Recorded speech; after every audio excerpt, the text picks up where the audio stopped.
Hey guys, welcome back to the channel. Hope you guys are doing good. This is part 4 of the video on anatomy of muscles of the forearm.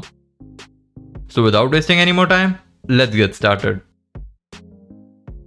In previous part of the video, we completed the anatomy of muscles in the superficial layer of the posterior group.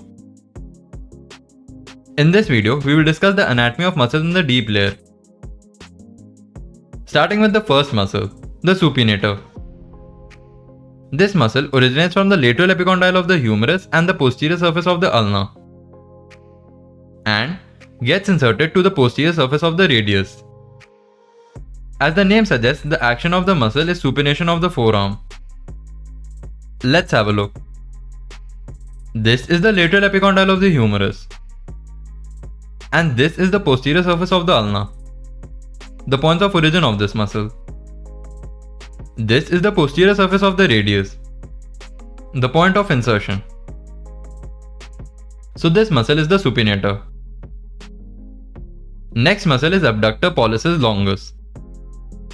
This muscle originates from the interosseous membrane and the adjacent posterior surfaces of the radius and ulna. Gets inserted to the lateral aspect of the base of first metacarpal, that is the thumb. The action of the muscle is abduction of the thumb. Let's have a look. This is the posterior surface of the radius and ulna, the points of origin. This is the base of first metacarpal, that is the thumb, the point of insertion. So this muscle is abductor pollicis longus. Next muscle is the extensor pollicis brevis. This muscle originates from the posterior surface of the radius and the interosseous membrane, and gets inserted to the base of proximal phalanx of the thumb. As the name suggests, the action of the muscle is extension of the proximal phalanx of the thumb. Let's have a look. This is the posterior surface of the radius, and this is the interosseous membrane, the points of origin. This is the base of proximal phalanx of the thumb, the point of insertion. This muscle is extensor pollicis brevis. Next muscle is extensor pollicis longus. This muscle has the same point of origin as the extensor pollicis brevis, that is the posterior surface of ulna and the interosseous membrane. This muscle gets inserted to the base of the distal phalanx of the thumb. The action of this muscle is to extend all the joints of the thumb, which include carpometacarpal joint, metacarpophalangeal joint, and the interphalangeal joints. Let's have a look. So this is the posterior surface of the ulna and the interosseous membrane. And this is the base of the distal phalanx of the thumb, the point of insertion. This muscle is extensor pollicis longus.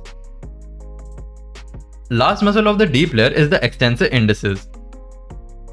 This muscle also originates from the posterior surface of the ulna and the interosseous membrane, and gets inserted to the extensor hood of the index finger.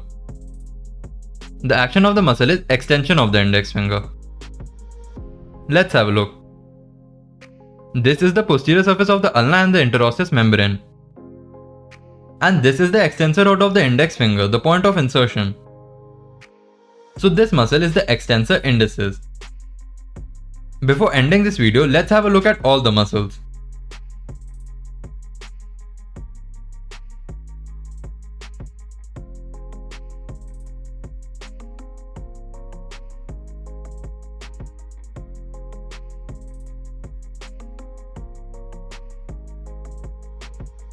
With this, we complete all the muscles of the forearm. So that is it for this video, guys. If these videos help you, make sure to like them and don't forget to subscribe to the channel and follow us on Instagram. Links in the description. Guys, only a small amount of people who watch our videos are actually subscribed to the channel. So please subscribe the channel and support us in this journey.